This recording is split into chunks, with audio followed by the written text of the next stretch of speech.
One of the areas I have an interest in, of course, based on my training in entrepreneurship, is creating employment.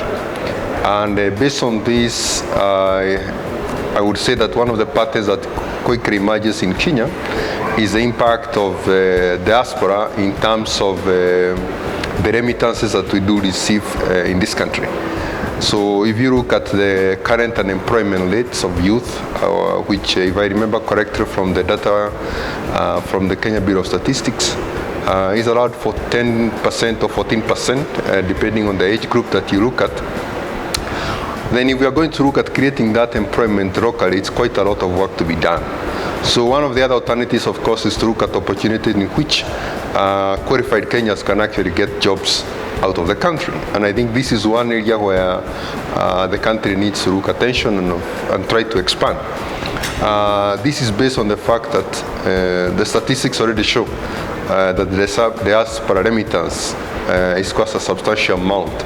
I think in 2014 it comes to about 3% of the GDP. So it's about 1.4 billion US dollars. That's quite a huge amount of money.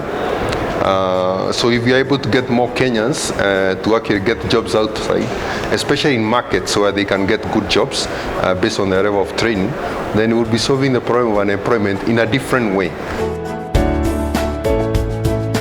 The one unique case that is quite well known globally is Philippines, which faced a big unemployment problem back in the 1970s. And they realized that they never developed enough jobs for their population. So they worked with other governments to have policies that facilitate their citizens to work in those other economies. And currently, Philippines is one of the most sophisticated markets in terms of taking their citizens to other countries. So whereas in Kenya you talk about 3% GDP, when you look at Philippines, it's 9% of the GDP, which in 2014 was about 25 billion US dollars. And you can imagine if Kenya we adopted a similar policy, it could have a huge impact. You see, brain drain focuses on where you have well-trained personnel going to other markets. And of course the presumption is that you already have those well-trained people. Yeah, so you can talk about brain drain. And also it presumes that you already have enough positions for those people locally. But in the Kenyan market, we actually have many graduates that are not getting jobs. So you can export those graduates immediately, and it's not brain drain because otherwise you do not utilize those brains. So in fact, you are retarding those brains. You're not having a brain drain. But and also the other dimension of all this is, if you have the best brains in Kenya, why do you want to keep them in Kenya?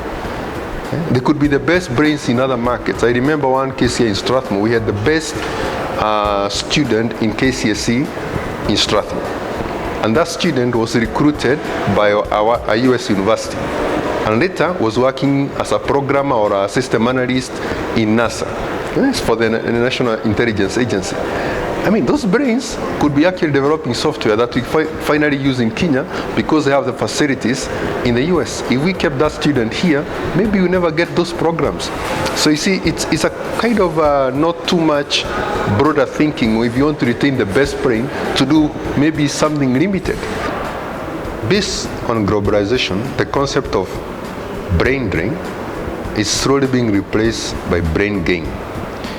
And those countries that position itself in a way to take advantage of this change of concept are likely to see a huge impact not only on their employment, but the benefits to their population in terms of knowledge gain. Okay? So that's what we are going to see. So brain drain moves to become brain gain. And it's that even education institution that should position themselves to actually see how to align with that change of concept. In entrepreneurship, we say that one of the best indicators of opportunities is population dynamics. Okay? Because you can tell about how the population is going to be because you already know people who are born today, so you can tell people who are what's the population going to be 18 years because the people are already born, so you can project. And if you look at the dynamics globally, you actually see that because of the reduction in population in most of the developed economies, they are facing or they will soon face a problem of labor force. It's an accepted fact.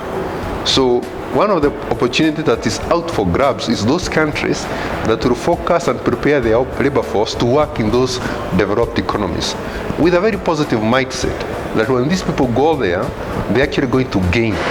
It's not a brain drain, it's a brain gain. And when those people come back, they are going to have huge impact in the economy. So what needs to happen is to have a strategy where you think through the process, how these people go out, and hopefully they'll come back. But they don't have to really, because even when they are there, they are already contributing significantly to their local economies.